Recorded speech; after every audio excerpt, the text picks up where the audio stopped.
வணக்கம் அன்பு நண்பர்களே, இன்றைய கேள்விக்கு என்ன பதில் நிகழ்ச்சியில் மீண்டும் உங்களை சந்திப்பதில் மிகுந்த மகிழ்ச்சி. பல விசித்திரமான தீர்ப்புகளை நீதிமன்றம் தினந்தோறும் வழங்கிக் கொண்டிருக்கிறது. அதில் மனதை கவர்ந்த, மனதை ஈர்த்த, கவனத்தை ஈர்த்த 2-3 தீர்ப்புகள் இருக்கின்றன. குறிப்பாக ஹெல்மெட் அணியாமல் செல்பவர்களுடைய வாகனத்தையும் அவர்களுடைய வாகனம் ஓட்டும் உரிமத்தையும் பறிமுதல் செய்வதற்கு சென்னை உயர்நீதிமன்றம் உத்தரவிட்டிருக்கிறது. அதேபோல சென்னை சூப்பர் கிங்ஸ் உள்ளிட்ட 2 அணிகளை ஐபிஎல் அணியிலிருந்தே ஒட்டுமொத்தமாக நீக்குவதற்கு உச்சநீதிமன்ற வழிகாட்டுதல்படி அமைந்த நீதியரசர் முன்னாள் தலைமை நீதிபதி திரு லோதா தலைமையிலான குழு ஒரு உத்தரவிட்டிருக்கிறது. சென்னை சூப்பர் கிங்ஸ் அணியை தடை செய்தது சரியா, ஹெல்மெட் போடாமல் இருப்பதற்கு வாகனத்தையே பறிமுதல் செய்வது சரியா, இவை உட்பட பல்வேறு கேள்விகள் இருக்கின்றன. வாருங்கள், இன்றைய கேள்விக்கு நம்ம நிகழ்ச்சியில் முன்னாள் ஓய்வு பெற்ற நீதியரசர் திரு சந்துரு இருக்கிறார், அவரிடம் கேட்கலாம். வணக்கம். முதல்ல நான் ஏற்கனவே குறிப்பிட்டது போல அந்த ஹெல்மெட்ல இருந்து ஆரம்பிக்கலாம்னு பாக்குறேன். ஹெல்மெட் போடணும் அப்படிங்கிற மோட்டார் வெஹிக்கிள் ஆக்ட் வந்து ஹெல்மெட் போடலன்னா முதல் முறையா போடாட்டி 100 ரூபாய், 2வது முறை போடலன்னா 200 ரூபான்னு விதிகளை வகுக்குது. ஆனா நீதியரசர் கிருபாகரன் அவர்கள் ஹெல்மெட் அணியிலன வாகனத்தை பறிமுதல் செய்யுங்க, வாகனம் ஓட்டும் உரிமத்தை பறிமுதல் செய்யுங்கன்னு சொல்றது சட்டப்படி சரியா? அது சட்டப்படி சரி கிடையாது. ஒரு வாகன விதிகள் மோட்டார் வாகன சட்டத்தின் கீழ் தான் இயற்றப்படுகிறது. அதுல மத்திய அரசாங்கம் மாநில அரசாங்கமும் விதிகள் உருவாக்கலாம். அப்ப இந்த ஹெல்மெட் விதிங்கிற வாகன ஓட்டியுடைய உடல் நலம், அவங்களுடைய சேஃப்டியை மனசுல வச்சுதான் கொண்டு வந்திருக்காங்க. அப்ப அதுக்கு என்ன தண்டனைங்கிறது அந்த போட்டிருக்காங்க. விதிகளுக்கு அப்பால் பட்டு நீதிபதிகளே விதிகளை எல்லாம் உருவாக்க முடியாது. அது சட்டத்துக்கு புறம்பான இல்ல சட்டத்துக்கு விரோதமான இல்ல சட்டத்தில் இல்லாத விஷயங்கள் எல்லாம் தீர்ப்புல சொல்ல முடியாது. சில அன்கன்வென்ஷனல் நீதிபதியோடைய அவருடைய எண்ணம் நல்ல எண்ணமா இருக்கலாம். நிறைய பேர் தலைக்கவசம் அணியாததுனால இறந்து போறாங்க, மூளை பாதிக்கப்படுறது, அதனால ரொம்ப மோசமான விளைவுகள் வருதுங்கிறதுனால அவர் அதை மாற்றுறதுக்கு முயற்சி செய்யலாம். ஆனா அப்போ நாடாளுமன்றத்துக்கும் அல்லது மத்திய அரசாங்கத்துக்கும் அதுக்கான உரிய உத்தரவு கொடுத்து அவங்க தான் அந்த விதியை ஏற்றணும். ஏன்னா விதிகளை ஏற்றுவது என்பது, சட்டம் ஏற்றுவது என்பது சட்டமன்றத்துக்கும் சட்டமன்றம் சொல்லுவர்களுடைய உரிமை சார்ந்த விஷயமே, நீதிமன்ற சார்ந்த விஷயமே கிடையாது. ஆனா நீதியரசர் அப்ப அதை தாண்டி அப்படி ஒரு உத்தரவு கொடுத்தார். அதனால நான் சொல்ற மாதிரி சில பேருடைய நல்ல எண்ணங்கள் இருக்கலாம். இது மாதிரி தொடர்ந்து இது மாதிரி விபத்துகள் நடக்கிறது. அதுல குறிப்பா மூளை சம்பந்தமான விபத்துல சிகிச்சை இல்லாம இறந்து போறவங்க நிறைய பேர் இருக்காங்க. தான் என்ன செய்யலான்னு. ஆனா தான் என்ன செய்யலாம்னா நீங்க ஒரு நலன் விரும்பியா எல்லா விதமான உத்தரவுகளையும் நீங்க போட முடியாது. ஆனா இதற்கு முன்னாடி நம்ம இது போன்ற உத்தரவுகள் நிறைய பார்த்திருக்கோமே. குற்றாலத்துல எண்ணெய் தேய்ச்சி குளிக்கிறதுக்கு அனுமதிக்க கூடாது, சோப்பு பயன்படுத்த அனுமதிக்க கூடாது, அங்க விளக்குகள் போடணும், இங்க வெளிச்சம் இருக்கணும், இது போன்ற உத்தரவுகள் எல்லாம் இதே நீதிமன்றம் பிறப்பித்த பொதுநலம் கருதி வரக்கூடிய வழக்குகள் சட்ட வரையறைக்குள்ள இருந்தா சில உத்தரவுகளை போட முடியும். உதாரணமா குற்றாலம் அருவியில் வரக்கூடிய அந்த நீர் உடல் நலம் சார்ந்த பல உடல் மூலிகைகள் கொண்டது, நோய்களை தீர்க்கக்கூடிய மருந்து குணம் உள்ளது. அதுல போய் சீக்கா தூள் மாத்திரம் இல்லாம ஷாம்பு, எண்ணெய் எல்லாம் போடும்போது அந்த தண்ணி அங்கேயிருந்து வழிஞ்சு போகும்போது அது நிறைய விதமான மாசுபடக்கூடிய, அப்ப கண்ணுக்கு தெரிஞ்சே சுற்றுச்சூழல் மாசுபடக்கூடிய, நீரோட தன்மை மாசுபடும் போது அதை தடுக்கிறதுக்கான உத்தரவு போடுறது அது சுற்றுச்சூழல் விதியை ஒட்டிய ஒரு உரிமை தானே ஒழிய திடீர்னு ஏன் போடுறாங்க அப்படின்னா பலமுறை புகார் செஞ்சிருக்காங்க. ஆனா குற்றாலம் நகரியம் நடவடிக்கை எடுக்கல. அதனால ஒரு வழக்கு போடும்போது அந்த வழக்குல சில உத்தரவுகள் கொடுக்கறாங்க. அது அந்த அருவியை பாதுகாக்கிறது, அதனால யாருக்கும் பாதகம் கிடையாது. ஓகே, வீட்டுல குடிக்காதவங்க எல்லாம் நீங்க சொன்னது போலவே குற்றால அருவியில சோப்பு பயன்படுத்தலாமா, சீயக்கா பயன்படுத்தலாமா அப்படிங்கறதுக்கு ஒரு உத்தரவு போட முடியும். அப்படின்னு அருவியோட நலனை விட மனிதனுடைய உயிர் முக்கியம் அப்படிங்கும் போது உன்னுடைய உயிரை காப்பாற்றுவதற்காக நான் இந்த உத்தரவை பிறப்பிக்கிறேன் சொல்றேன். என்ன தப்பு பார்க்க முடியும்? அதுக்கு 2 காரணம் இருக்கு. ஒன்னு சில பகுதிகள் விதிகளால் ஏற்கனவே சூழப்பட்ட பகுதிகளா இருக்கலாம், சட்டம் சார்ந்த விஷயங்களா இருக்கலாம். அப்ப அதை நிறைவேற்றுறதுக்கு உத்தரவு போடுறது தப்பு இல்லை. விதிகளே இல்லாத இடத்துல இப்படி விதிகள் உருவாக்கலாம். உதாரணமா வேலை செய்யக்கூடிய இடத்துல பெண்களுக்கு பாலியல் தொந்தரவுகள்லாம் வருது அப்படிங்கும் போது விசாகாங்கிற தீர்ப்பில் 1997 வர்மா சில நடைமுறை விதிகள் கொண்டு வராங்க. அது சர்வதேச விதிகள் அடிப்படையில் கொண்டு வந்தது. அதுல என்ன சொல்றாங்கன்னா நாடாளுமன்றம் சட்டம் இயற்றும் வரை எங்களுடைய விதிகள் அமலுக்கு வருங்கிறாங்க. அது ஒரு விசேஷ அதிகாரத்தை உச்சநீதிமன்றம் பயன்படுத்துறாங்க. அந்த மாதிரி விசேஷ அதிகாரம் உயர்நீதிமன்றத்துக்கு கிடையாது. 141வது பிரிவுல உச்சநீதிமன்றம் சொல்லக்கூடிய அத்தனை தீர்ப்புகளும் இந்த நாட்டோடைய சட்டமாக மாறக்கூடிய வாய்ப்புகள் இருக்கு. ஆனா உயர்நீதிமன்றங்கள் சட்டத்தை வந்து இயற்றலாம், சட்டம் தவறுன்னு சொல்லலாம், சட்டத்தை வந்து சட்டப்படி நடன்னு சொல்லலாம். ஆனா சட்டத்தை உருவாக்குறதுக்கு வந்து உயர்நீதிமன்றத்துக்கு அதிகாரமே இல்லை. இல்ல, நீதியரசர் கிருபாகரன் அவர்கள் இதே 142வது பிரிவையும் 226வது பிரிவையும் கோட் பண்ணி தான் சொல்றாரு. இது மாதிரி ஒரு இதற்கு முன்னாடி அன்பிரசிடென்டட் கேசஸ்ல அரசமைப்பு சட்டத்தை வந்து அவர் வந்து மேற்கோள் காட்டுறது தப்பு இல்லை. ஆனா 226க்கும் 141க்கும் வித்தியாசம் இருக்கு. 141 இந்தியாவுடைய உச்சநீதிமன்றத்துக்கு மிகப்பெரிய விசேஷ அதிகாரம் கொடுக்கப்பட்டிருக்கு. உச்சநீதிமன்றம் சொல்லக்கூடியதுதான் இந்த நாட்டுடைய சட்டம் அப்படின்னு போட்டிருக்காங்க. 142வது பிரிவில் சிவில் அதிகாரிகள் உச்சநீதிமன்ற உத்தரவை நிறைவேற்ற வேண்டும் போட்டிருக்காங்க. அந்த மாதிரி 226 கிடையாது. 226 சட்டத்துல தப்பு செய்யறவங்களை தப்புன்னு சொல்லதும், சட்டம் படி நடவ என்று சொல்லக்கூடிய தவிர வேற எதுவும் செய்ய முடியும். அப்ப ஹெல்மெட் அணியாம வர்றவங்களுடைய வாகனத்தையும் உரிமத்தையும் பறிமுதல் செய்யற சட்டம் வந்து அப்பீலுக்கு போனா உடனடியா இந்த உத்தரவு தள்ளுபடியாகும். தவறு தவறு அது வந்து சட்டப்படி தவறு. மேல்முறையீடு செய்யறதுக்கான யாருமே முயற்சி பண்ணல. அதுக்கும் ஒரு பொதுநல வழக்கு போடுறாங்களே ஒழிய, ஒரு வழக்குல ஒரு ஜட்ஜி தீர்ப்பு சொன்னார்னா அதை எதிர்த்து அப்பீல் போடணும். இப்ப இவர் கொடுத்த அந்த உத்தரவுகள்லாம் சிஎம்ஏ என்று சொல்லக்கூடிய அழைப்பில் இருக்கு. அதுக்கு இங்கேயே வந்து அப்பீல் கிடையாது. ஒரு ரிட் மனுன்னா ரெட் அப்பீல் இருக்கு, சிஎம்ஏ கிடையாது. இப்ப சுப்ரீம் கோர்ட்டுக்கு போகணும். யார் சுப்ரீம் கோர்ட்டுக்கு போவா? எல்லாரும் பேசுறாங்க. இன்னும் கேட்டா சில மதுரையில வந்து வேலை நிறுத்தத்துல கூட இருக்காங்க வக்கீல்களை, ஹெல்மெட் போட்டு உடைக்கிறாங்க, ஹெல்மெட் எல்லாம் ரூபாய். அதெல்லாம் வந்து ஒரு நாகரிகமற்ற செயல்கள். நாகரிகப்படி செய்யணும்னா இதுக்கு எதிராக மேல்முறையீடு செய்யணும். இல்லனா உங்களுக்கு நீங்களே ஏற்றுக்கொண்டது போல இதற்கான நோக்கம் வந்து நல்ல நோக்கமா இருக்கு. சட்டத்தை உருவாக்கக்கூடிய ஒரு ஆட்சியாளர் செய்ய வேண்டிய விஷயத்தை ஒரு நீதிபதி செய்யறாருன்னா நோக்கம் நல்ல நோக்கமா இருக்கும்போது அதை நம்ம வந்து சட்ட விரோதம் அப்படிங்கறக்கா பாக்கணுமா? ரூல் ஆஃப் லா என்பது சட்டத்தின் ஆட்சி. சட்டத்துக்கு அப்பால் பட்டு ஒரு ஆட்சியே நம்ம கற்பனையிலோடு இருக்க முடியாது. ஏன்னா அது காட்டாட்சி ஆயிடும். ஒவ்வொரு விஷயத்துக்கும் சட்டமோ சட்டத்தின் கீழ் இயற்றப்பட்ட விதிகளோ உத்தரவுப்படிதான் ஆட்சி நடத்த முடியும். சட்டத்துக்கு அப்பால் பட்டு எனக்கு விருப்பம் இருக்கு அப்படிதான் செய்யலாம், அப்படிலாம் செய்ய முடியாது. இல்ல, இப்ப இதே நீதி rule of law, rule of judge ரெண்டுத்துக்கும் வித்தியாசம் இருக்கு. சரி, நீங்க வந்து இப்ப இந்த நீங்க வந்து இது வந்து சட்ட விரோதமான விஷயம், சட்டத்துப்படி ஏற்றுக்கொள்ள முடியாது, சட்டம் வேற சொல்லுது, நீதிபதி வேற சொல்லாதுன்னு சொல்றீங்க.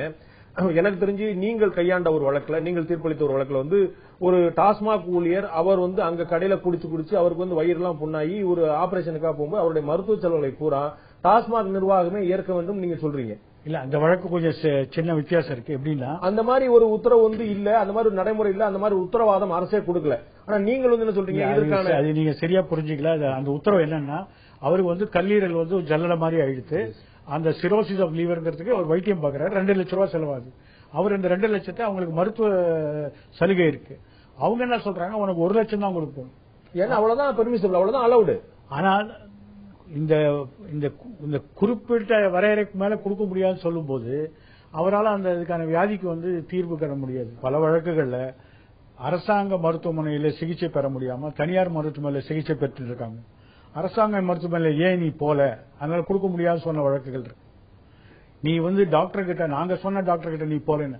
அப்ப நாங்க என்ன சொன்னோம்னா, ஒருத்தனுக்கு உடம்பு சுகமே இல்லைங்கும் போது அவன் உன்னுடைய யாரு டாக்டர் தேடி ஓட முடியாது. அன்னைக்கு வேண்டியது அவசர சிகிச்சை, அதனால நீங்க கொடுக்கணும்னு சொல்லிடுவோம். அது எப்படி சொல்றோம்னா, 21வது பிரிவுல ரைட் டு ஹெல்த், ஒருத்தருடைய உடல் நலத்துக்கான உரிமை அடிப்படை உரிமையா இருக்கும்போது இந்த மாதிரி விதிகள்லாம் அதை தடுக்க முடியாதுங்கிற முறையில நாங்க நிலைநாட்டிருக்கோம். எக்ஸாக்ட்லி. நீங்க சொல்ல கேஸ் வந்து இந்த வழக்குல கேஸ் வந்து ஆக்சிடென்ட் கேஸ்ல வந்துச்சுன்னா ஒரு எமர்ஜென்சி, இந்த வழக்குல கல்லீரல் கேஸ் வந்து அவர் வந்து மருத்துவமனையை தீர்மானிக்கிறாரு, மருத்துவ செலவு தீர்மானிக்கிறார், எல்லாமே தீர்மானிக்கிறார். நீங்க 1 லட்சம் ரூபாய் தான் கொடுக்க முடியுங்கிற அவர்களுடைய விதியை தாண்டி மொத்த செலவையும் நீங்கள் ஏற்க வேண்டும் சொல்றீங்க. ஏன்னா நீங்க வச்சிருக்கிற அந்த கேப் இருக்க, நீங்க வச்சிருக்கிற அந்த சீலிங், அந்த உச்சவரம்பு, அது அந்த வியாதிக்கு வந்து தீர்வே காண முடியாது. ஒவ்வொரு வியாதிக்கும் ஒவ்வொரு உச்சவரம்பு இருக்கும். அதனால நாங்க வந்து எங்களுடைய நீதிமன்ற அந்த சீராய்வு அதிகாரத்தை இன்னும் கொஞ்சம் விரிவுபடுத்தி அதுக்கு வந்து அரசமைப்பு சட்டத்தை துணையா எடுத்துக்கொண்டு, அரசமைப்பு சட்டத்துல ரைட் டு ஹெல்த், இப்ப உடல் நலத்துக்கான உரிமை இருக்கு. இப்ப நீதியரசர் கிருபாகரன் பிறப்பித்த உத்தரவுல ரைட் டு லிவ் இருக்குது, உயிர் வாழ்வதற்கான உரிமை முதல்ல. அத இப்ப நீங்க போட்ட உத்தரவுக்கும் இந்த உத்தரவுக்கும் எப்படி நீங்க வித்தியாசம்? சின்ன வித்தியாசம் என்ன இருக்குன்னா, நாங்க வந்து கிரே ஏரியா என்று சொல்லக்கூடிய சட்டத்தால் வரையறுக்கப்படாத அரசாங்க உத்தரவுகள் இருக்கக்கூடிய இடத்துல எங்களால வந்து ஓரளவுக்கு எல்லை மீற முடியும். ஏன்னா அது வந்து சட்டத்தால் முழுசும் சூழப்படாத ஒரு சூழ்நிலை. ஆனா சட்டம் எந்த இடத்தில் ஏற்கனவே இருக்கிறதோ அந்த சட்டத்துக்கு அப்பால் பட்டு புதிதாக சில விதிகளை உருவாக்க வேண்டும். அந்த விதிகளும் தண்டனை கொடுக்கக்கூடிய விஷயத்தில் இருக்குன்னா நிச்சயமா இந்த மாதிரி உத்தரவு போட முடியும். உதாரணமா நீதிமன்றத்தில் வந்து செல்போனை பிடிக்கிறாங்க, அங்க செல்போன் பயன்பாட்டில் இருந்தா ஒருத்தர் வந்து கோர்ட்டை அவமதிக்கிறார் சொல்லி அவமதிப்புக்கான தண்டனை பண்ணலாம். ஆனா செல்போன் வந்து என்னோட சொத்து, அதை புடுங்குறாங்க, பிடுங்கி வாங்கி வச்சுக்கிறாங்க, இல்ல உடைக்கிறாங்க. இப்போ ஒருத்தர் நீதிபதி கூட உடைச்சாரு. அப்ப நான் என்ன தீர்ப்புல சொல்லியிருக்கேன்னா, கான்பிஸ்கேஷன், ஒரு பொருளை கைப்பற்றுறது என்பது வந்து பாராளுமன்ற, நாடாளுமன்ற அல்ல சட்டமன்ற சட்டத்தின் கீழ் அங்கீகாரம் இருந்தால்தான் ஒருவருடைய சொத்தை பறிக்க முடியும், இல்லாட்டால் பறிக்க முடியாது. அப்ப நீ வந்து அவனை அவமதிப்புக்கு தண்டிக்கலாம், ஆனா அவன் சொத்தை பறிப்பதற்கு சட்டமே இல்லை. அதனால வந்து செல்போன் பறிப்பது தவறுன்னு நான் தீர்ப்புல சொல்லியிருக்கேன். இன்னைக்கும் இப்ப இந்த நீதிபதி சொல்றாரு, நீங்க வந்து ஸ்ட்ரிக்டா ஆக்ஷன் எடுங்க, எல்லாருக்கும் ஃபைன் போடுங்க, ரெண்டாவதுக்கு சட்டத்தில் இருக்கபடி போடுங்கன்னா பிரச்சனை இல்லை. ஆனால் ஒரு பெரிய மோட்டார் சைக்கிளை, ரெண்டு சக்கர வாகனத்தையும் பிடுங்கி வைத்துக் கொள்வது என்பதும் அல்லது அவங்களுடைய டிரைவிங் லைசன்ஸ் பிடுங்க என்பது அவங்களுடைய உரிமை, சொத்து உரிமையை பறிப்பதற்கு நியாயமான சட்ட வழிமுறைகளை கையாள வேண்டும். சட்டத்தில் இடமில்லை என்றால் எந்த நீதிமன்றமும் சொத்தை பறிக்க முடியாது. இல்ல, இவங்க பறிமுதல் பண்றதுங்கிறது சீஸ் பண்றது கிடையாது. அவங்க பறிமுதல் பண்ணி அவங்க ஹெல்மெட் வாங்கிட்டு திரும்ப கொடுத்துட போறாங்க, அவ்வளவுதான். வாங்கி ஒரு நாள் நான் வாங்கி ஏலம் விட்டு வெளியாட்களுடைய சொத்தா மாத்திட்டேன்னா இது ஆபத்துல அது இல்ல. ஒரு நாள் இப்ப என்னுடைய சொத்தை ஒரு நாள் ஒரு நிமிஷம் கூட நீங்க வச்சுக்க முடியாது, சட்டத்தில் இடம் இல்லைன்னா. ஏன்னா அது என்னுடைய சொத்து.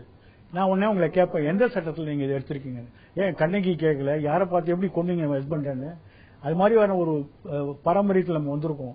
அதனால ஒவ்வொரு தண்டனைக்கும் ஒரு விதி இல்லாவிட்டால் தண்டனை கொடுக்க முடியாது. இதற்கு முன்னாடி இந்த மரணங்கள் வந்து ரொம்ப குறைவா இருந்தது. சாலை விபத்து நடக்கக்கூடிய மரணங்கள், குறிப்பா தலைக்காயத்தினால் ஏற்படக்கூடிய மரணங்களுக்கு நிறைய புள்ளி விவரங்களை தமிழக அரசே கொடுத்திருக்குது. நீதி அரசர் அதை மேற்கோள் காட்டியிருக்காரு.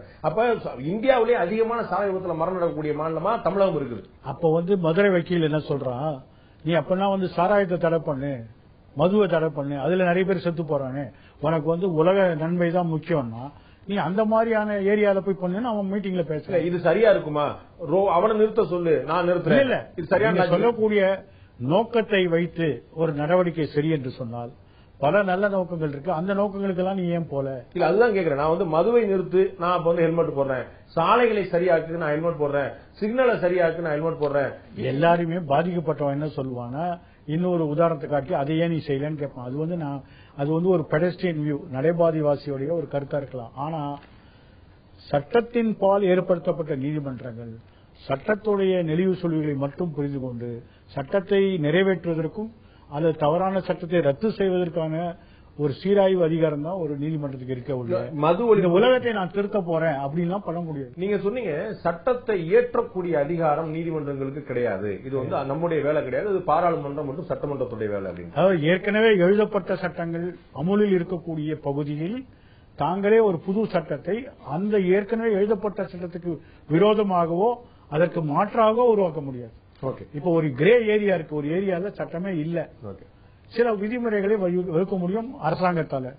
அப்படி அரசாங்கம் வகுக்க மறுக்கும் போது நீதிமன்றம் அந்த ஏரியால இப்படி எல்லாம் செய்யலாம் அப்படின்னு சொல்ல முடியும். அது வந்து ஒரு விசேஷமான ஒரு அதிகாரம் தான். நினைக்கிறேன் இப்படி நீங்க வந்து உயர் நீதிமன்றத்தில் நீதியரசர் கிருபாலுடைய உத்தரவுக்கு இப்படி ஒரு காரணம் சொல்றீங்க. உச்ச நீதிமன்றம் BCCI, cricket control board of India வந்து அவங்களுடைய செயல்பாட்டில் சரியில்லைன்னு சொல்லும் போது முன்னாள் தலைமை நீதியரசர் லோதா தலைமையில ஒரு குழுவை நியமிக்கிறாங்க. அந்த குழுவுக்கு சர்வ வல்லமை படைத்த முழு அதிகாரம் கொடுக்குறாங்க. நீ என்னன்னாலும் போய் பண்ணிக்க ஓடிக்கிற அளவுக்கு சொல்றாங்க. அவங்களுக்கு வரையறை பண்ணும்போது எல்லாமே எதனாலும் முடிவு பண்ணுங்கிற மாதிரி கொடுக்குறாங்க. அந்த குழு குவாண்டம் ஆஃப் பனிஷ்மெண்ட்டை தீர்மானிக்குது, தண்டனை என்ன அப்படின்னு சொல்லிட்டு. ஒரு விசாரணை குழு இருந்தால் அவங்க வந்து இந்த மாதிரி குற்றம் நடந்திருக்கு நடக்கலன்னு சொல்லுவாங்க. இதை போல ஏற்பதும் மறுப்பதும் அவருடைய விஷயம். குவாண்டம் ஆஃப் பனிஷ்மெண்ட்டை தீர்மானிக்கிற ஒரு குழு அமைக்கிறதுங்கிறது ஒரு புதுமையான விஷயம் இல்ல, இது சட்டத்துக்கு உடன்பட்ட விஷயமா? அதான் 141வது பிரிவு வந்து உச்சநீதிமன்றம் தவறா பயன்படுத்த முடியாது. இந்த கிரிக்கெட் வாரிய வழக்கில் முதல் வழக்கு எங்கிட்ட தான் வந்தது, அந்த முத்தையா போட்டாரு. அப்ப நான் என்ன தீர்ப்பு சொன்னேன்னா, இது ஒரு தனியார் அமைப்பு, இதுல தலையிடறதுக்கு நீதிமன்றத்துக்கு உரிமை இல்லை. அரசு சார்ந்த அரசுடைய கட்டுப்பாட்டில் உள்ள அல்ல அரசாங்க நிறுவனம் இருந்தாதான் நாங்க வந்து அரசோட நிதியாவது போகணும் முடியும். ரெண்டாவது வந்து இந்த மாதிரி ஐபிஎல்ல வந்து இந்தியா சிமெண்டோடைய ஒரு பங்கு வகிக்கிற ஒருத்தர் வந்து ஐபிஎல் இருக்கலாமா, அவங்களே அதுக்கு ஏலத்தில் எடுக்கலாமாங்கும்போது நான் சொன்னேன், இந்த மாதிரி வழக்குகள்லாம் ஏற்கனவே வந்திருக்கு. இந்திய அரசு சட்டம் உருவாக்கத்துக்கு முன்னாடி கம்பெனி சட்டத்தில் அதுல மேனேஜிங் ஏஜென்ட்ங்கிற பிரிவு இருந்தது. ஒரு மேனேஜிங் ஏஜென்ட் வந்து அதிலேயே கமிஷன் வாங்குவாங்க. விற்கிற பொருள் அதெல்லாம் பின்னாடி தான் தடை பண்ணாங்க. அதுல என்ன தீர்ப்பு சொல்லியிருக்காங்கன்னா, இதெல்லாம் ஒரு தனியார் அமைப்புகள்.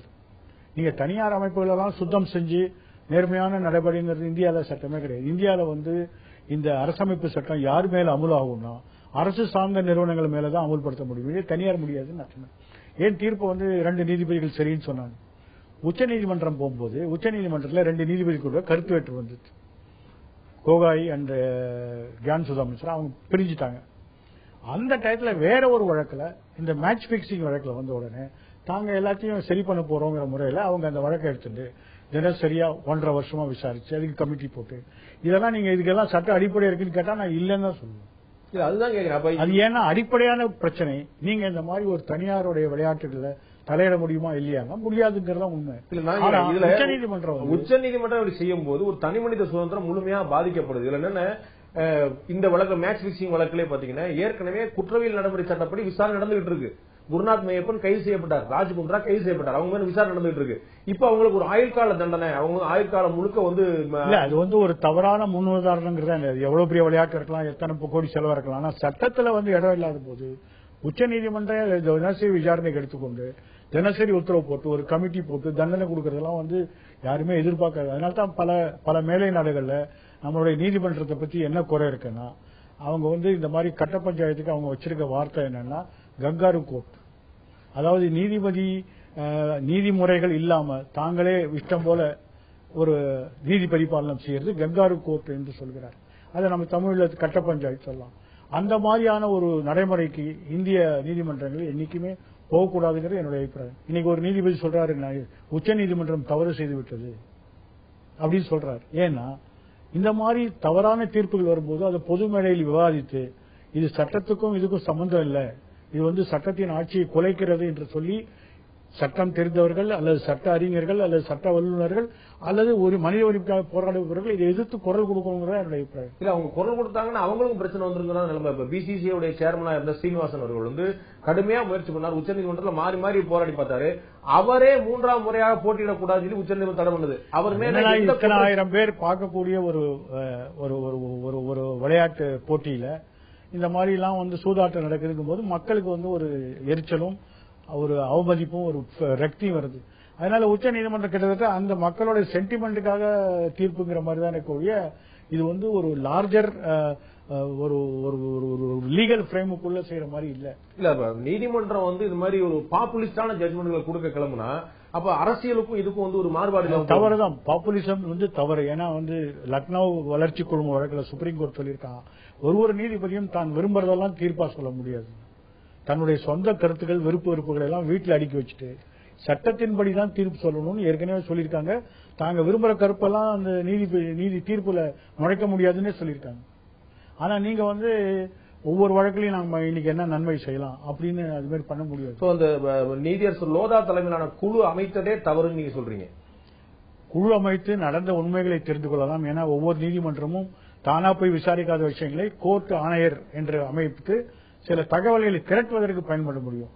ஆனா என்ன தண்டனை என்பது அன்னைக்கு இருக்கக்கூடிய சட்டம் அல்லது உருவாகக்கூடிய சட்டத்துடைய பொறுப்பு கையில தான் விட முடியும். அது நாடாளுமன்றம் அல்லது சட்டமன்றத்துடைய இயற்றக்கூடிய சட்டத்தின் அடிப்படையில் தான் அப்படிப்பட்ட தண்டனைகள் வழங்க முடியும். இப்ப நீதியரசர் லோதா தண்டனைகள் சொல்லும் போது அவர் ஐபிசி படியோ சிஆர்பிசி படியோ சொல்லல. அவர் சொன்னது முழுக்க பிசிசிஐ ரூல்ஸ் படி, ஐபிஎல் ரூல்ஸ் படி இருந்த தண்டனை தான் கொடுத்தாரு. அப்ப அதை கொடுக்கறதுக்கு உரிமை இருக்கும்ல, அதுல தடை இருக்க முடியாது. இப்ப சிஆர்பிசி இம்ப்ளிமெண்ட் பண்ணாங்கன்னா சட்டத்தை நீதிமன்றம் தன் கையில் எடுத்துக்கொண்டு கிரிக்கெட் ரூல் படி இருக்கக்கூடிய விஷயத்தை அதை இம்ப்ளிமெண்ட் பண்ற என்ன தடை இருக்க முடியும்?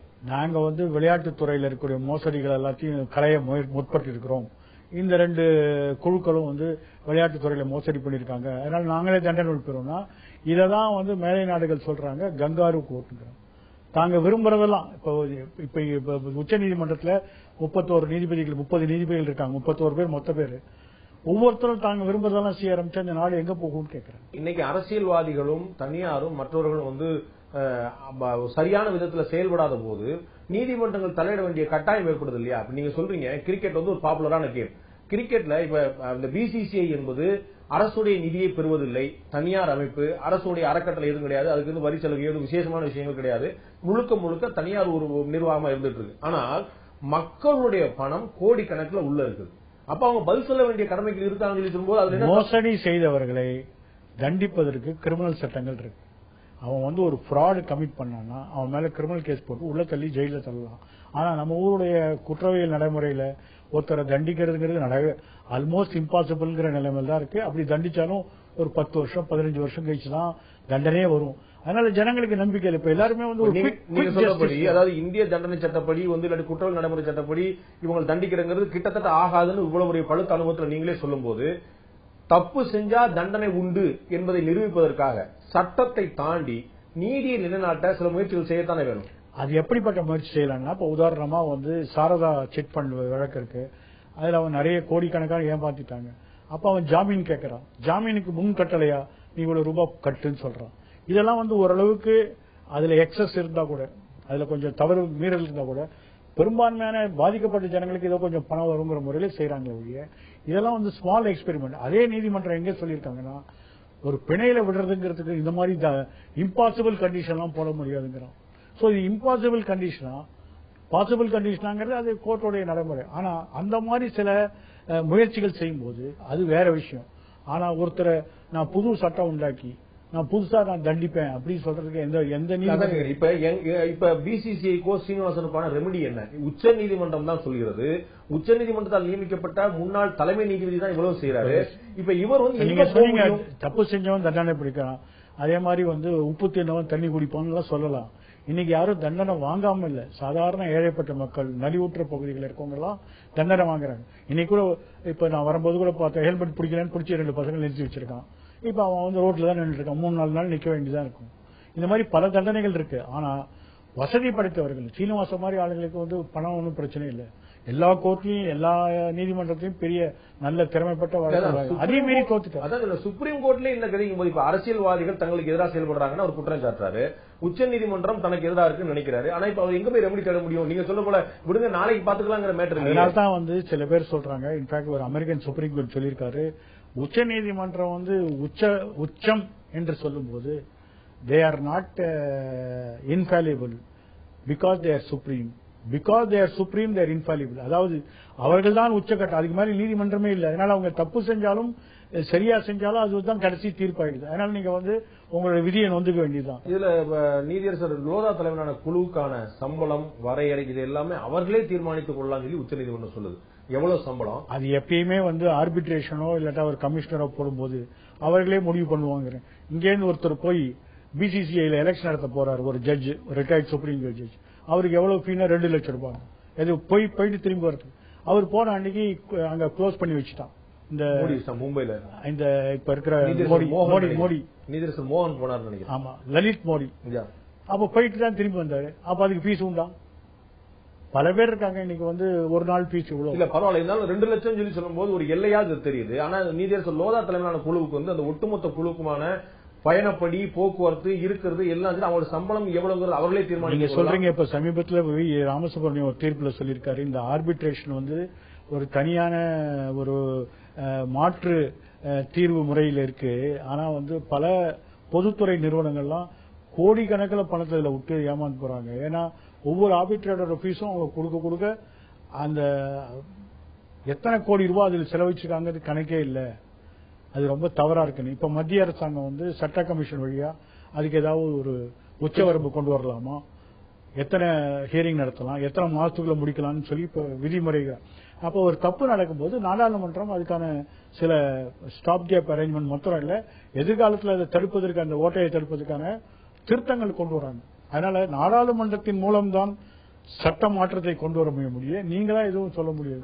ஹெல்மெட்ல என்ன ஒரு மீறல் இருந்ததோ அதே தான் இந்த பிசிசிஐ மேட்டர்ல இருந்திருக்கு நீங்க நினைக்கிறீங்களா? ரெண்டுமே ஒரே மாதிரி தான் அணியிருக்காங்க நினைக்கிறீங்களா? ரெண்டுத்தையும் வந்து ஒப்பிட முடியாது. ஏன்னா ஒரு விஷயத்துல வந்து ஒரு உச்ச நீதிமன்றம் வரைக்கும் மிகப்பெரிய திறமைப்பட்ட வழக்கறிஞர்கள்லாம் வச்சு வாதாடியாச்சு, சீனிவாசனும் மற்றவர்கள்.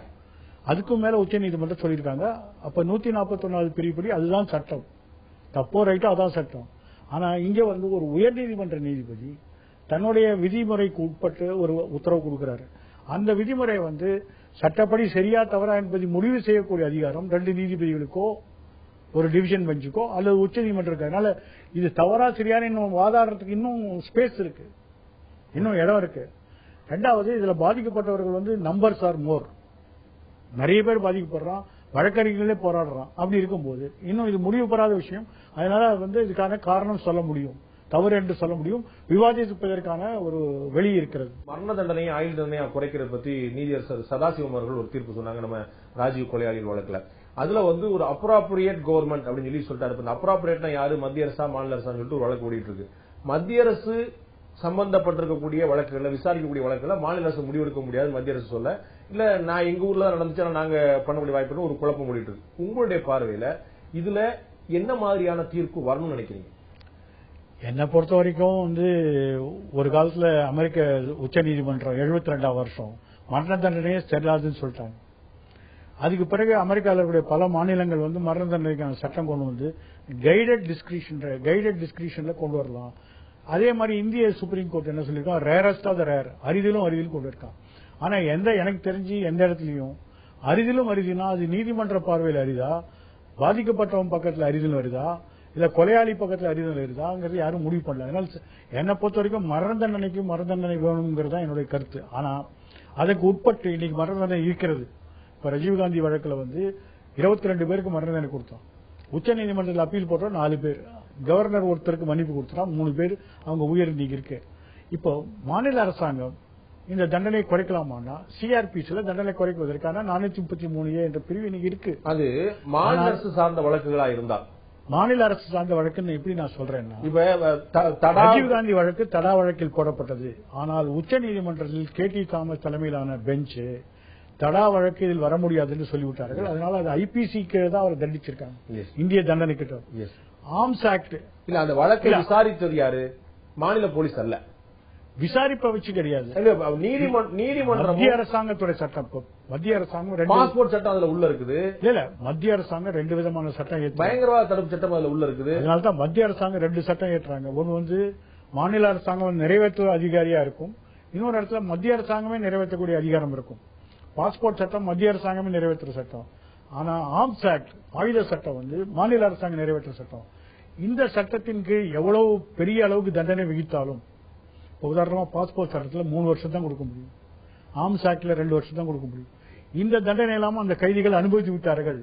இன்னைக்கு மன்னிப்பு என்பது ஆர்ம்ஸ் ஆக்ட பொறுத்தோ பாஸ்போர்ட் ஆக்ட பொறுத்தோ இல்ல, ஐபிசி தண்டனையில கொலைக்காக கொடுக்கப்பட்ட 302க்கு கீழ் கொடுக்கப்பட்ட சட்டம். அது முழுக்க மாநில அரசாங்கத்துடைய அதிகாரத்தில் வருது. அதனால மாநில சட்டசபை தீர்மானம் ஒரு தடவைக்கு 2 தடவை நிறைவேற்றிருக்காங்க. ஆனால் வேற சில பேருடைய சூழ்நிலையில அதை வந்து இன்னைக்கு உச்சநீதிமன்றம் விசாரிக்கிறாங்க. கடைசியில இறுதியா பார்க்கும்போது எல்லா வழக்கும் இறுதி தீர்வு உச்சநீதிமன்றமும். நான் கேட்கிறேன், இவ்வளவு தெளிவு உங்களுக்கு இருக்கும்போது நீதியரசர் சதாசிவத்துக்கு இந்த தெளிவு இருந்திருக்கும். அவர் வந்து தமிழ்நாடு கவர்மெண்ட் ஒரு வார்த்தை போட்டிருந்தாரு, அந்த பிரச்சனை வந்திருக்காது. அப்ரோப்ரியேட் கவர்மெண்ட் போடும்போது தான் அப்ரோப்ரியேட் யாருன்னு இவ்வளவு உச்சநீதிமன்றம் ஒரு தீர்ப்பு சொல்லும் போது அந்த வழக்கம் மாத்திரம் முடிவு பண்றது இல்ல. அப்ரோப்ரியேட் கவர்மெண்ட் என்று சொல்லும் போது அவர்கள் அந்த பிரச்சனைக்கு போகாமல் சட்டத்தை பற்றி முடிவெடுக்கக்கூடிய அதிகாரத்தை மாநில அரசாங்கம் கொடுத்தாங்க. சதாசிவம் கொடுத்த தீர்ப்பு சரியான தீர்ப்பு. ஆனா ஏதோ ஒரு குழப்பம் விளைவிக்கணும்னு மத்திய அரசாங்கம் வந்து ஒரு டிரான்ஸ்பர் வழக்கு போட்டு அதை வந்து 2 நீதிபதி போய் இப்ப 5 நீதிபதி போய் 5 நீதிபதிகளும் அடுத்த வாரம் விசாரிக்கிறேன்னு சொல்லியிருக்காங்க. மன்னிப்பு அதிகாரத்தை பயன்படுத்தி மரண தண்டனை வந்து மாற்றப்பட்டுச்சு, ஆயுள் தண்டனை கொண்டுவரப்பட்டுச்சு. ஆனா ஆயுள் தண்டனை கொண்டுவரப்பட்டது இல்லாம விடுதலை பண்ணு சொல்றது 2வது வாய்ப்பு அவர்களுக்கு கொடுக்கப்பட்ட. ஒருத்தருக்கு ஒரு லைஃப் தான் இருக்கு, பூனைக்கு 9 லைஃப்னு சொல்ற மாதிரி மனுஷனுக்கு ஒரு லைஃப் தான் இருக்கு. 2வது நம்மளுடைய தண்டனை சட்டங்கள் வந்து ஒரு மனுஷனை சீர்திருத்தத்துக்காக தான் தண்டனை ஒழிய அவனுக்கு மேல ஒரு பழிவாங்கலுக்கான ரெட்ரிபியூஷன் கிடையாது. இட்ஸ் ரிஃபர்மேட்டரி. அப்படி சொல்லும் போது ஒருத்தன் 20 வருஷம் ஜெயில இருந்துட்டான், அவனுடைய நடத்தையெல்லாம் பார்த்து அவனை விடுதலை செய்யலாங்கிற அதிகாரம் அங்க இருக்கிற அதிகாரிகள் சிபாரிசு செய்து மாநில அரசாங்கம் முடிவு பண்றது. இது வந்து ஒன்னும் இல்லாத பிரச்சனைலாம் பெருசாக்கிட்டு இருக்காங்க.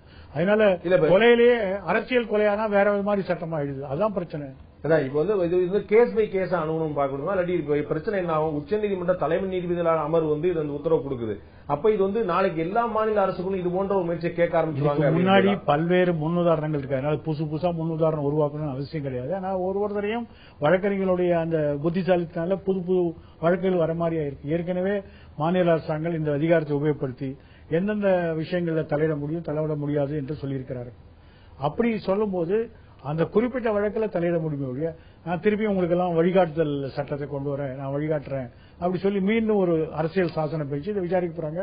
அதை யாராலும் அது வரைக்கும் இப்ப எந்தெந்த ஆயுள் தண்டனை கைதிகளா இருக்கிறாங்களோ அவங்க விடுதலை பண்ண முடியாது. என்ன ஆகுதுன்னா ஒரு தண்டனை வந்து சீர்திருத்த காரணங்கிற போய் நிறைய பேர் நீதி சிறையில் இருக்கக்கூடிய கைதிகளுடைய ஃப்ரஸ்ட்ரேஷன், அவங்களுடைய வெறுப்புணர்வு, அவங்களுடைய ஒரு மாதிரி ஒரு விட்டேத்தியான ஒரு நிலைமை இருக்கு. நம்ம நல்லா இருந்தா கூட ஒன்றும் நடக்க போறதில்ல, அவனுக்கு நல்லவனாக ஒரு வாய்ப்பை கூட இந்த மாதிரியான சட்ட சிக்கல்கள் தடுக்கிறதுங்கிறது தான் முக்கியம். உதாரணமா கர்நாடகாவில் கிட்டத்தட்ட ஒரு 200 பேர் அந்த கவர்மெண்ட் ரெமிஷன் கொடுக்கறதுக்கு ப்ரொபோசல் வச்சா, இங்க இருந்து போன வழக்குல யாருக்குமே ரெமிஷன் கிடையாது, யாருக்குமே தண்டனை பிறப்பு கிடையாது. இல்ல அந்த உத்தரவை உச்சநீதிமன்றம் போட வேண்டிய அவசியம் என்ன வந்தது? இப்ப நான் இந்த வழக்குல நான் சொல்றேன்னு சொல்லலாம், ஆனா அது வரைக்கும் எந்த மாநில அரசு விடுதலை பண்ணக்கூடாது. உச்சநீதிமன்றம் போடக்கூடிய இடைக்கால உத்தரவுகளுக்கெல்லாம் ஒன்றும் காரணம் கிடையாது, அதான் பிரச்சனை. இடைக்கால உத்தரவுகளுக்கு காரணம் ஏதாவது இருந்ததுன்னா அது தப்பு ரைட்டுன்னு சொல்லலாம். நாங்க விசாரிக்க போறோம், அதனால யாரும் எதுவும் பண்ணாதீங்க அப்படின்னா என்ன அர்த்தம்? எந்த அரசாங்கம் தன்னுடைய அது ஒரு தேவையில்லாத தடைதான். ஆமா, தவிர இன்னொரு முக்கியமான கேஸ் உச்சநீதிமன்றம் எல்லா நீதிமன்றங்களுக்கும் மற்றவர்களுக்கும் நிறைய உத்தரவுகளை பிறப்பிக்குது, ஆனா தான் அந்த வரையறைக்குள்ள வருது அப்படிங்கிற ஒரு கேள்வி எழுது. இப்ப முதலமைச்சர் ஜெயலலிதா மீதான சொத்து வழக்குல 3 மாசத்துக்குள்ள விசாரிச்சு முடிக்கணும்னு ஒரு வரையறை வகுத்தாங்க. இப்ப அந்த வழக்கு மேல்முறையீடுக்கு போயிருக்கு. இந்த மேல்முறையீடுக்கு இத்தனை நாளுக்குள்ள முடிக்கிறேன் அப்படின்னு சொல்லி அவங்க ஒரு வரையறை வச்சுக்க முடியுமா? அந்த பெஞ்ச் சொல்லலாம், சொல்லாமலும் விடலாம். யாருமே உச்சநீதிமன்றத்துக்கு கட்டளை போட முடியாது. அதனால நாங்க இந்த வழக்கை விசாரணை எடுத்துக் கொடுக்கிறோம், ஆனா விசாரணை தேதி அறிவிக்காமல் ஒரு தேதிக்கு வச்சு வைக்கிறாங்க, என்ன பண்ண முடியும்? இல்ல அப்படி ஜனாதிபதியோடைய உத்தரவை ரத்து பண்றதுக்கான அதிகாரத்தை உச்சநீதிமன்றம் பெற்றுக்கொள்ளுது, ஆனா தான் எந்த ஒரு கட்டுப்பாட்டுக்குள்ளே வரமாட்டேன். இதுதான் தமிழ்ல ஒரு பொன்மொழி இருக்கு, கங்கை சோதகமானால் மங்கை சோதகமானால் கங்கையில முழுகலாம், ஆனா கங்கையே சோதகமானால் எங்க போறதுன்னு அது மாதிரி அது ஒன்றும் பண்ண முடியாது. உச்சநீதிமன்றமே சில தான் விதித்த விதிமுறைகளை அவர்கள் வழிகாட்டுதலை அவர்கள் நிறைவேற்றலைன்னா எங்க போய் போறதான்னு சொல்ல முடியும், எங்கேயும் சொல்ல முடியும். இப்ப அந்த ஜெயலலிதா சொத்து வழக்குல மேல்முறையீடு கர்நாடக அரசு பண்ணிருச்சு. கர்நாடக அரசு தான் அவங்களுக்கு தான் அந்த உரிமை இருக்குங்கிறதுனால அவங்க போய் பண்ணிட்டாங்க. இப்ப திராவிட முன்னேற்ற கழகமும் சேர்ந்து அதுல மேல்முறையீடு போகுது. அப்ப ஏற்கனவே ஒரு மேல்முறையீடு வந்துட்ட பிறகு இந்த வழக்கையும் அதுல இணைக்க வேண்டிய அவசியம் என்ன வருது? இவர்களுக்கு லோக்கல் கம்ப்யூட்டர் பண்றது இப்ப ஒரு நீதிமன்றத்தோட லோக்கல் ஸ்டாண்ட் இருக்காங்க, அவர்களுக்கான அந்த உரிமை ஸ்டாண்டி இன்னைக்கு முடிவு பண்றது, ரெஜிஸ்டார் முடிவு பண்றது இல்ல. இன்னைக்கு ஒரு மாநிலத்திலேருந்து வரக்கூடிய பல மேல்முறையீடுகளை ஒரு செக்ஷன்ல விசாரிக்கிறாங்க, அந்த நம்பர் கொடுக்கறாங்க, அந்த பேப்பர்ஸ் எல்லாம் கரெக்டா இருந்தா நம்பர் கொடுக்கறாங்க. நம்பர் கொடுத்த உடனே கம்ப்யூட்டர்ல இந்த கீழ் கோர்ட்டோடைய இந்த உத்தரவு மேல வரக்கூடிய அப்பீல் கம்ப்யூட்டர் எல்லாத்தையும் கன்சாலிடேட் பண்றோம். அப்புறம் பின்னாடி விசாரணைக்கு வரும்போது உச்சநீதிமன்றம் இந்த வழக்கு விசாரணைக்கு எடுத்துக்கொள்ளப்படும், இந்த வழக்கெல்லாம் தள்ளுபடி செய்யப்படும் முடிவு பண்ணலாம். இந்த கர்நாடகாவுடைய இந்த கிரிமினல் அப்பீல் மேல இந்த வழக்குன்னா ஆட்டோமேட்டிக்கா கம்ப்யூட்டர் எல்லா நம்பரையும் ஒன்னா சேர்த்துருவோம். அதே மாதிரி அது விசாரணைக்கு வரும்போது அவங்க கேட்பாங்க ஆச்சாரியா கிட்ட அவருடைய வழக்கு என்னன்னு, அதே மாதிரி அன்பழகனோட வழக்கு கேட்பாங்க. அன்பழகனுக்கு லோக்கல் ஸ்டடி இல்லைன்னா டிஸ்மிஸ் பண்ணுவோம். அது இனிமேதான் தீர்மானிக்கப்பட வேண்டிய விஷயம், அது விசாரணைக்கு வராண்டிக்கு முடிவு பண்ணுவோம். ஓகே. அதே மாதிரி சென்னை உயர்நீதிமன்றத்தில் நீதியரசர் தேவதாஸ் ஒரு உத்தரவு பிறப்பித்தாங்க. ஒரு பாலியல் வன்புணர்ச்சி வழக்குல அந்த சம்பந்தப்பட்ட குற்றவாளிக்கு பெயில் கொடுக்குறாங்க, அவங்க பரோல்ல விடுவிக்கிறாங்க. அவங்க பரோல்ல விடுவிக்கும் போது நீ ஒரு சமரசத்துக்கான ஒரு முயற்சி பண்ணிப்பாருன்னு சொல்லி சொல்றாங்க. அப்படி சொல்லும் போதே அவர்கள் ஒரே சமூகத்தை சேர்ந்தவர்கள், ஒரே ஊரை சேர்ந்தவர்கள், அண்டை வீட்டை சேர்ந்தவர்கள், 2 பேருமே இன்னும் திருமணம் ஆகாதவர்கள் என்ற ஒரு சந்தர்ப்ப சாட்சியங்கள் சூழ்நிலை எல்லாம் பார்த்துட்டு இதற்கு ஒரு வாய்ப்பு இருக்கா பாருங்க சொல்றாங்க. இதற்கு கடுமையான எதிர்ப்பு கிளம்பியது. பிறகு இறுதியில் அவர் தன்னுடைய தீர்ப்பையும் உத்தரவையும் வாபஸ் வாங்கிட்டார். இந்த நிகழ்வு எப்படி பாக்குறீங்க? இதுல நீதியரசர் தேவதாசுடைய உத்தரவுல தவறு இருக்கா நினைக்கிறீங்களா? ரெண்டாவது பண்ணது தவறு, வாபஸ் வாங்கினதுக்கு அவருக்கு அதிகாரம் கிடையாது. ஏனென்றால் கிரிமினல் நடைமுறை சட்டத்தில் ஒரு வழக்கை மறுபரிசீலனை செய்வதற்கு அதிகாரம் அந்த நீதிபதி கிடையாது, மேல்கோர்ட்டு தான் செய்ய முடியும். ஆனால் ஒரு வன்புணர்ச்சி வழக்கில் ஒரு சம்பந்தப்பட்ட பாதிக்கப்பட்டவர்களை சமரசம் போன்னு சொல்றது ஒரு தவறான முன்னுதாரணம். அது இப்ப இருக்கிற மத்திய பிரதேஷ் வழக்கை காட்டி அவர் வாபஸ் வாங்கின, அதுக்கு முன்னாடியே 3 வழக்குகள் இருக்கு உச்சநீதிமன்றத்தில், இந்த மாதிரி சமரசம் அனுப்ப முடியாது. அதனால தவறு செஞ்சாச்சு, தவறு செஞ்சதை எப்ப வெற்றுக்கொள்ள முடியும்னா உங்களால பண்ண முடியாது. மேல் நீதிமன்றம் நீதியரசர் தேவதாஸ் 2 தவறுகள் அடுத்தடுத்து பண்ணிட்டாங்க. முதல்ல ஃபர்ஸ்ட் மிஸ்டேக் இந்த மாதிரி சமரசத்துக்கு அனுப்புறது. ரெண்டாவது இந்த மாதிரி பொது கருத்துக்கள் அதிகமான பிறகு உச்சநீதிமன்ற தீர்ப்பு இந்த மாதிரி வந்த பிறகு நான் என் வழக்கை வாபஸ் வாங்குறேன், இந்த தீர்ப்பை வாபஸ் வாங்குறேன்னா அந்த பையன் திருப்பியும் கைது பண்ணி உள்ள வச்சுட்டாங்க. அப்ப அவனுக்கு கிடைத்த ஒரு நிவாரணம், தப்போ ரைட்டோ, உச்சநீதிமன்றமோ இல்லது இந்த பெண் அந்த பிணையை ரத்து செய்யும் மனு போட்டா அதுல செய்யலாம். அவதூறு சட்டம் ஒரு பெரிய பரபரப்பா கிளப்பி இருக்கு. பாரதிய ஜனதா மூத்த தலைவர் சுப்பிரமணிய சாமி இந்த அவதூறு வழக்குகளை கிரிமினலைசேஷன் ஆக்கியிருக்கிறதே தப்பு, அதை ஒரு சிவில் வழக்காக தான் கொண்டு போகணும்னு சொல்லி உச்சநீதிமன்றத்தில் வழக்கு நடந்துட்டு இருக்கு. அதுல நீங்க அவதூறு வழக்கு ஒரு கிரிமினல் சட்டமாக தொடர வேண்டும் நினைக்கிறீங்களா? அது தவறான ஒரு இது. ஏன்னா இந்திய தண்டனை சட்டம் ஏற்றி கிட்டத்தட்ட 150 வருஷம் ஆச்சு. இதை பிரிட்டிஷ் அரசாங்கத்திலிருந்து இங்க காப்பி அடிச்சது, மெக்காலேயாவில காப்பி அடிச்சது. 499 என்பது ஒரு அவதூறை கிரிமினல் குற்றமாக மாற்றுகிறது. அவதூறு என்பது ஒரு சிவில் தவறு. அதற்கு பணத்தை நஷ்டஈடா கொடுக்க முடியும். அப்ப சிவில் வழக்கா தான் போட முடியும் ஒழிய கிரிமினல் வழக்கா போட முடியாது. ஆனா இந்த சட்டம் நடைமுறையில் இருப்பதனால தொடர்ந்து அதிமுக அரசாங்கமும் திமுக அரசாங்கமும் அரசியல் எதிரிகளுக்கு எதிராக ஆயிரக்கணக்கில் வழக்கு போடுறாங்க. ஏற்கனவே ஒரு முறை உச்சநீதிமன்றம் இதை விசாரணைக்கு எடுத்துக்கொண்டாங்க. அந்த வழக்கெல்லாம் வாபஸ் வாங்கிட்டாங்க தேர்தல் வந்தோடனே. இப்ப திருப்பி விசாரிக்கிறாங்க. இப்ப எந்த நாட்டிலிருந்து இந்த முன் உதாரணம் வந்தோ அந்த நாட்டிலாம் ரத்து பண்ணிட்டாங்க. இப்ப ஒருத்தருக்கு தன்னுடைய மானத்தை நஷ்டப்படுத்தி விட்டார்கள் என்றால் அதை பண ரீதியா கேட்க முடியும், சிவில் வழக்கா போட முடியும். நீங்க எவ்வளவு கோடி வேணாலும் கேட்கலாம், அவங்க போண்டியாராவில கூட கேட்கலாம். ஆனா அதை அவர்கள் பயன்படுத்துவது இல்லை என்ற காரணம் என்னன்னா இதுல ஜெயில பிடிச்சு போட்டுடலாம்.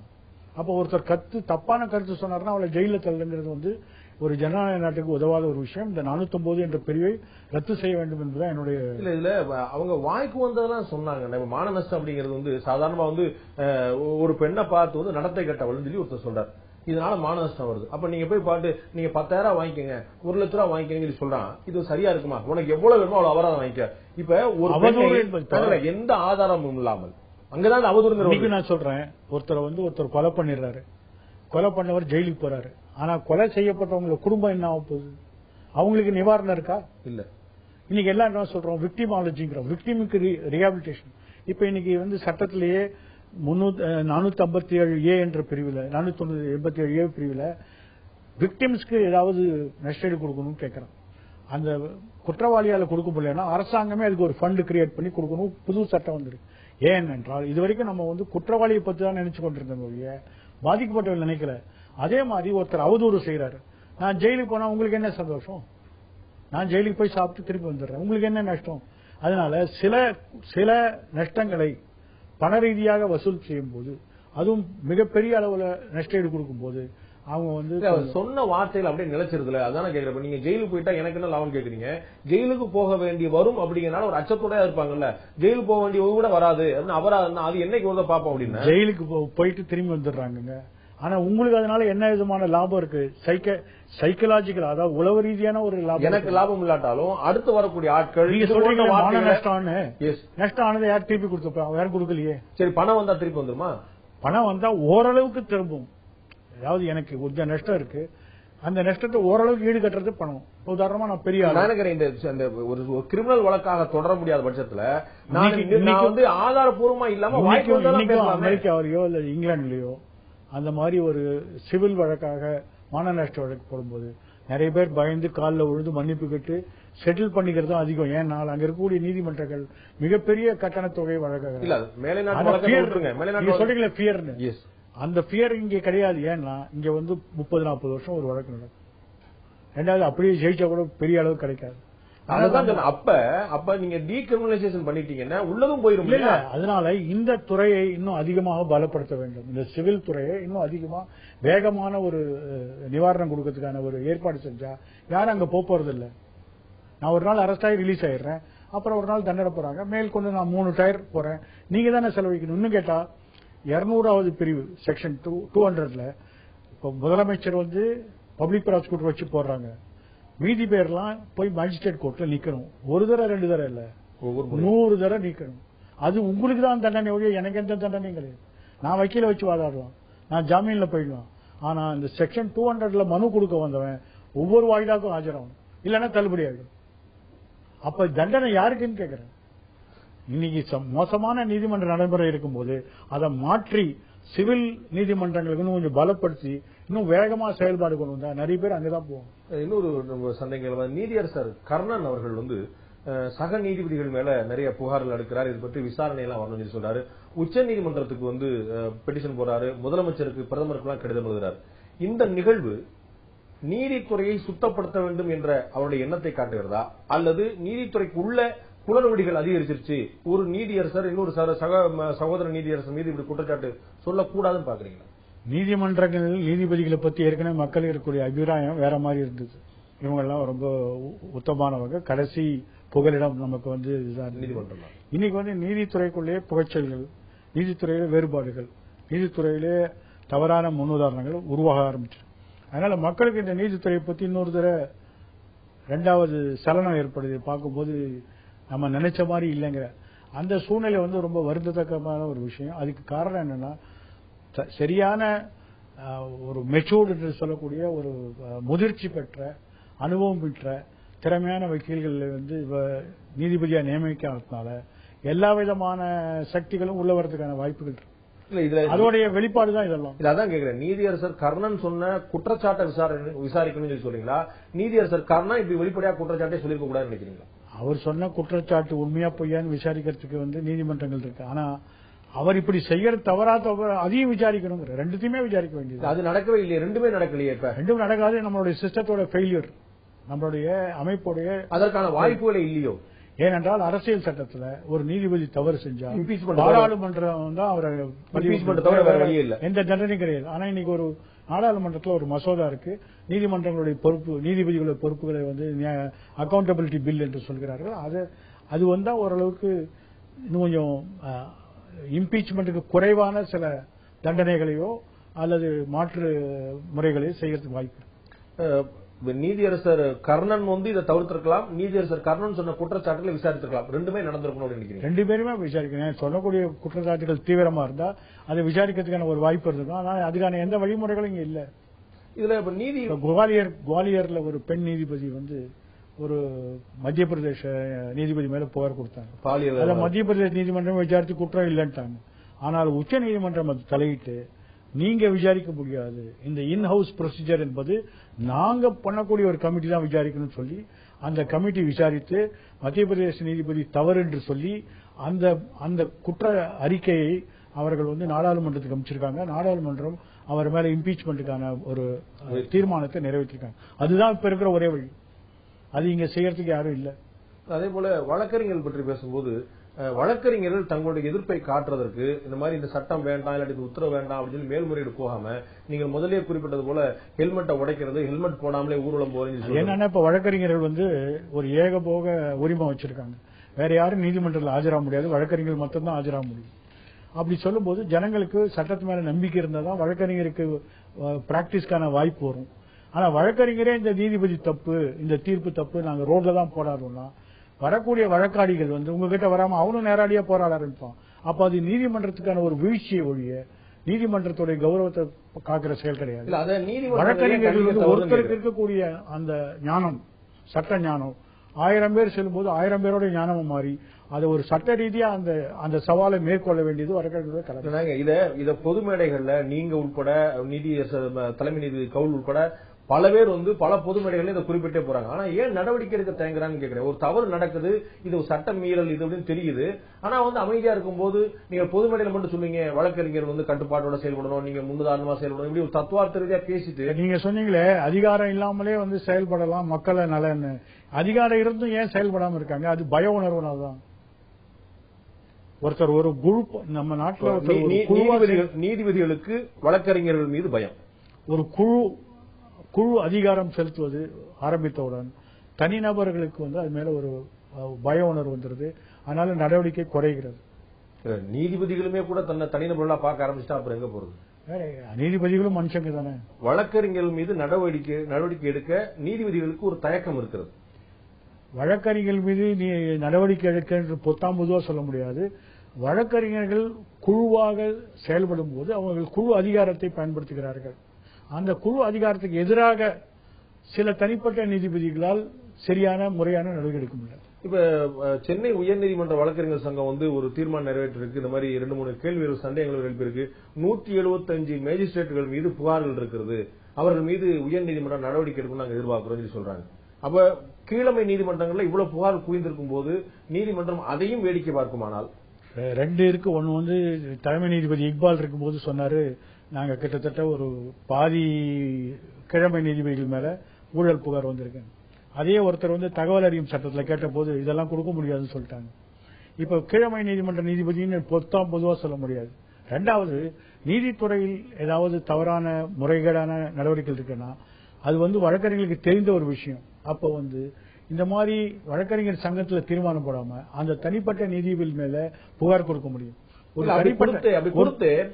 தனிப்பட்ட அவங்க கேட்கறதே 175 மேஜிஸ்ட்ரேட்டுகள் மீது புகார்கள் இருக்கின்றன. என்ன மாதிரியான புகார் யாருக்கு தெரியும்? நான் இருந்த பணிக்காலத்துல வந்த மொத்த புகாரும் எந்த வழக்கறிஞரும் தன்னோட பேரை போட்டு புகார் அனுப்பினதே கிடையாது. இல்ல மொட்டை பெடிஷன் தான். மொட்டை பெடிஷன் இல்லாட்டா ஏதோ கிளார்க், ஏதோ ஒரு கிராமவாசி, இல்லாட்டா வழக்காடி பேர் தான். அவங்களை கூப்பிட்டு விஜிலன்ஸ் விசாரிக்கும் போது அப்படி இல்லைன்னு சொல்லிடுறாங்க. அவங்க சொன்ன புகாரை அவங்க உறுதிப்படுத்துறது இல்ல. அப்போ சட்ட ரீதியான நடவடிக்கை எடுக்கும் போது அந்த சட்ட ரீதியான நடவடிக்கைக்கு போதுமான தகவல்களை திரட்டி வழக்கறிஞர்கள் உதவி செஞ்சாங்கன்னா பல நீதிபதிகளை டிஸ்மிஸ் பண்ண முடியும். நன்றி நீதியரசர் சந்துரு, இவ்வளவு நேரம் உங்களுடைய நேரத்தையும் உங்களுடைய கருத்தையும் எங்களோட பெருமை நன்றி. ஒரு நல்ல நோக்கம் நிறைவேற எங்களுடைய வாழ்த்துக்கள்.